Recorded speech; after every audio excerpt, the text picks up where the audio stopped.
teman-teman, balik lagi di channel YouTubeku, Mas Nazik. Nah, di sini kita akan membahas lagi-lagi tentang entrepreneurship untuk anak muda, karena channel ini khusus membahas tentang masalah tersebut agar kita bisa menjadi pembuka lapangan pekerjaan di Indonesia di masa depan. Jangan sampai kita masyarakat Indonesia selalu berlomba-lomba menyelesaikan sekolah dan studi kita untuk hanya menjadi seorang pekerja seumur hidup. Menjadi seorang pekerja boleh untuk mengumpulkan modal, namun kita harus punya mindset untuk membuka lapangan pekerjaan agar kita bisa berdikari menjadi bos di negeri sendiri, tidak melulu memanfaatkan investasi atau bos-bos luar negeri yang menanamkan modal di Indonesia, kemudian kita menjadi anak buahnya, ya.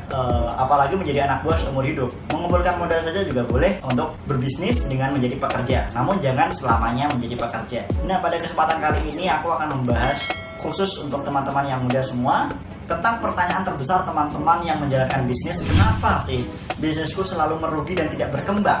Selama ini mungkin kita tidak sadari kalau kita punya masalah dalam sistem bisnis kita, namun kita tidak ngeh atau tidak mengetahui letak celahnya di mana. Karena kita merasa sudah menjalankan dengan baik, tapi kenapa juga belum sukses? Terkadang kita memang tidak bisa melihat masalahnya di mana. Maka dari itu, video ini akan membantu teman-teman untuk bisa meneliti seluruh alur bisnis teman-teman, sehingga teman-teman akan menemukan celah teman-teman di mana sehingga bisnis teman-teman itu tidak bisa berkembang. Nah, maka dari itu teknik untuk menganalisis masalah bisnis ini yang akan aku sampaikan kepada teman-teman disebut dengan teknik menganalisis alur bisnis atau business track. Nah, alur bisnis harus teman-teman tahu terlebih dahulu bahwa alurnya adalah dimulai dari adanya sumber daya, kemudian adanya produsen yang memanfaatkan sumber daya tersebut, kemudian ada supplier yang menyuplai hasil produksi ke distributor.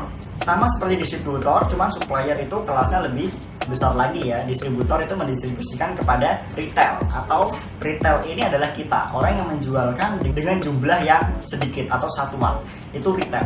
Nah, kita menempatkan diri kita sebagai retail karena kita adalah entrepreneur yang baru memulai, pengusaha yang baru memulai, masih kecil, menjualnya masih skala kecil. Nah, kita abaikan alur dari sumber daya sampai ke distributor. Anggap saja kita fokus kepada masalah bisnis yang terjadi pada kita. Kemungkinan ada masalah dengan supplier atau distributor yang dimana teman-teman mungkin bisa rasakan, kenapa kok barangnya gak diantar-antar ya sama distributorku. Nah, itu berarti teman-teman nyadari kalau masalahnya ada di alur ke atas, bukan alur ke bawah. Nah, itu mungkin ada terjadi masalah itu, namun biasanya banyak daripada teman-teman yang memulai bisnis pasti ngeh lah kalau masalahnya di situ, ya kan? Nah, yang biasanya teman-teman nggak sadari itu masalahnya yang alurnya ke bawah, kepada bisnis teman-teman sendiri, ya. Kalau kekurangan modal pasti ngeh, pasti sadar dong kalau kurang modal. Kalau kecurian, kalau mungkin kebanyakan ngutang, pasti sadar lah kalau itu masalah kita ada, kalau bisnis kita punya masalahnya di situ. Namun semua itu kita abaikan. Kita sudah merasa kita nggak punya utang, kita sudah merasa kita nggak punya karyawan yang nakal, kita tidak kecurian, kita juga tidak punya masalah dengan supplier, semuanya baik-baik saja, tapi kok masih tidak berjalan dengan baik atau tidak berkembang. Masalahnya di mana, Mas Kumas? Iya, maka dari itu kita mulai telisik alurnya ke bawah, seperti buyer, seperti alur ke buyer atau alur ke pembeli. Kita dari retail langsung ke buyer, padahal kita dari retail langsung ke buyer, dan di antara retail dan buyer tersebut masih ada alur-alur lainnya yang berada pada dalam bisnis kita, yaitu manajemen, mengalir ke marketing, kemudian terjadi sales ke buyer. Nah, sales ke buyer ini di tengah-tengahnya ada marketing dan manajemen. Nah, kalau manajemen mungkin saja ada teman kita atau rekan bisnis kita yang ya mungkin mengambil uang atau apa, harus teman-teman telisik lebih dalam lagi ke kredibilitasnya, kemudian bagaimana cara dia bekerja, apakah dia punya masalah. Jadi setiap orang yang bekerja pada teman-teman atau rekan bisnis teman-teman atau teman-teman berjalan sendiri, jangan sampai menyampurkan antara uang bisnis dengan uang dompet pribadi. Nah, ini kesalahan di manajemen. Periksa terlebih dahulu apakah masalahnya di situ. Kalau masih juga tidak di situ, berarti masalahnya di mana dong? Berarti masalahnya ada di marketing. Nah, ini paling banyak sekali masalah di anak muda itu di marketing. Dia tidak punya bakat sales atau bakat marketing. Bakat marketing itu terdiri dari beberapa hal lagi, yaitu seperti iklan. Masalah di marketing itu kebanyakan ada tentang iklan. Kalau di manajemen ada tentang kepengurusan, kalau di marketing ada tentang iklannya. Nah, teman-teman ini kalau anak muda banyak sekali masalahnya di iklan. iklannya kurang menarik lah, desainnya kurang menarik, kurang komunikatif, kurang persuasif, itu semuanya di iklan. Sehingga jika marketingnya tidak bagus, tidak akan mungkin alurnya sampai ke sales, kemudian ke buyer. Tidak mungkin sampai ke sana kalau marketingnya ada udah macet. Marketingnya macet. Nah, macetnya itu bisa terjadi karena pertama iklannya kurang menarik, desainnya kurang bagus ya, desain iklannya, kemudian cara menawarkannya juga kurang persuasif atau kurang masif. Contohnya kamu nggak pakai berbagai sosial media, cuma pakai Instagram aja, kemudian juga nggak berani bayar untuk dipromot atau di Facebook advertising atau di IG Ads, tidak mau mengeluarkan modal untuk di booster supaya penonton iklan teman-teman tuh banyak. Bisa jadi juga karena kurang komunikatif atau kurang persuasif. Jadi bahasa desainnya udah bagus tapi kalimatnya sedikit kurang mengajak, tidak pernah dibuatkan promo atau diskon-diskon menarik. Itu berarti masalahnya ada di kurang persuasif atau kurang komunikatif. Nah, dari sini teman-teman bisa terisik masalahnya ada di mana ya. Sebenarnya aku jelaskan masalah-masalah yang mungkin terjadi pada bisnis teman-teman.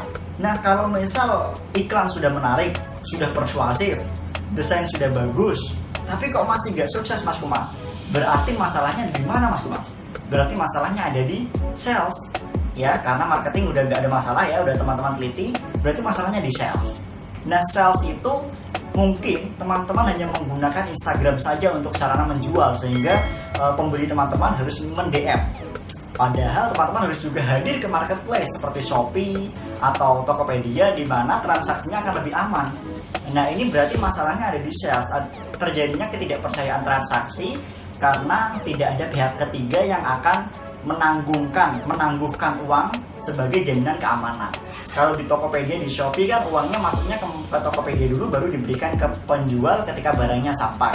Nah, kalau lewat DM dan transaksi hanya lewat Instagram tentu kurang dipercaya. Nah, ini berarti masalahnya ada di sales. Kalau teman-teman sudah merasa bagus semua dari manajemen sampai ke marketing, berarti sales teman-teman bermasalah. Nah, dirombak lagi, bikin marketplace, bikin Shopee, bikin Tokopedia, bikin rekening khusus untuk bisnis sehingga semuanya tidak tercampur. Nah, masalah teman-teman, kalau semuanya juga masih bagus, kemudian di mana dong masalahnya Mas Kumas? Nah, kalau sales, marketing, manajemen sudah bagus, sebenarnya tidak mungkin lagi ada masalah. Nah, kalaupun masih ada masalah, berarti memang tidak ada pembeli di sana, tidak ada potensi pembeli di sana, sehingga masalah daripada bisnis teman-teman adalah teman-teman salah menjual barang. Ya, teman-teman berarti salah memilih barang untuk dijualkan. Kalau teman-teman berada di lingkungan pasar burung, kemudian teman-teman menjual mobil, tentu tidak ada yang beli. Nah, kesalahan itu disebut kesalahan dalam menganalisis potensial market. Nah, ini udah aku pernah bahas di videoku yang ini, kamu bisa pelajari di video tersebut karena akan sangat panjang kalau aku jelaskan di sini juga. Jadi masalahnya di lingkungan itu semua. Cari tahu bisnis teman-teman tuh masalahnya di mana, kemudian diselesaikan. Kalau kurang komunikatif, iklannya dibikinnya komunikatif. Desainnya kurang bagus, bayar orang untuk desainin biar lebih bagus. Nah, semoga ini bisa membantu bisnis teman-teman untuk berkembang dari yang tadinya teman-teman punya masalah tapi nggak ngeh masalahnya di situ, jadi ngeh, jadi sadar, dan jadi diperbaiki agar bisnisnya jadi lebih lancar. Jadi Komisaris Ikhtiari, semoga bermanfaat, bagikan kepada teman-teman lainnya supaya Indonesia berdikari menjadi masyarakat yang penuh dengan bos dalam negeri. Gue Komisaris Ikhtiari, bye-bye.